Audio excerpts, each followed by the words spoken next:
Well, I have essentially 4 items I'd like to quickly review. Mass demonstrations in Tehran led to the overthrow of the Shah of Iran.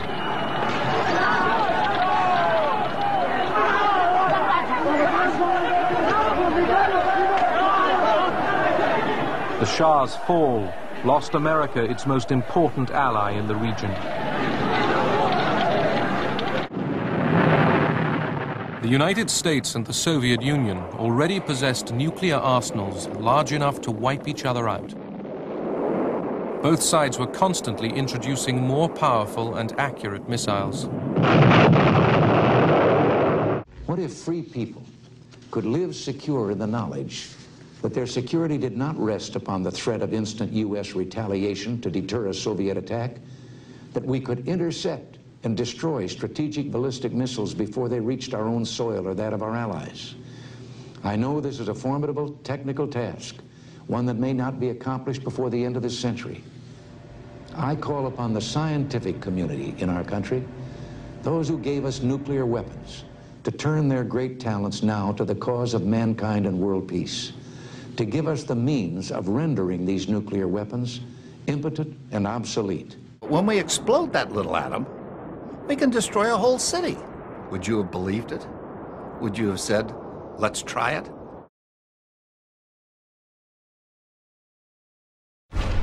The Colombians realized they had a gold mine here. Everybody that before was doing these pot things was now into doing cocaine. The Colombians threw a number at us, $3,000 a kilo. In the first trip, we got paid $1.2 million. Popularity, it began to shoot up. I had never seen so much cocaine in my entire life. I had lawyers, I had doctors. Somebody that could afford what it cost. About $800 an ounce. I had met a stewardess, and she would go from here to San Francisco, selling to the Oakland Raiders, the Grateful Dead. I got the whole front line of the Pittsburgh Steelers in my house. It's everywhere. Clubs, restaurants, it was just everywhere. They made far more money, the Colombians, in a far shorter time than the Mafia ever dreamed. The Federal Reserve Bank in Miami generated a surplus of $5 billion, more money than all of the other Federal Reserve combined.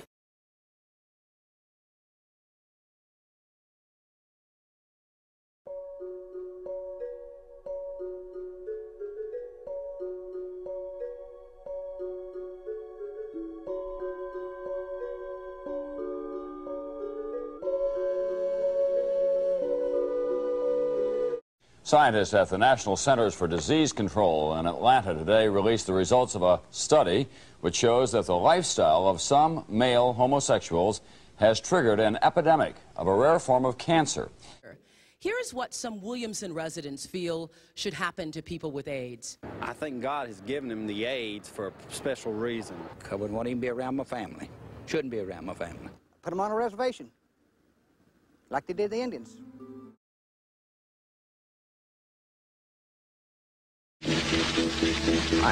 My memory is very unclear about how the shredding incident started. I believe, as I said, my memory is that he began pulling documents and I joined him.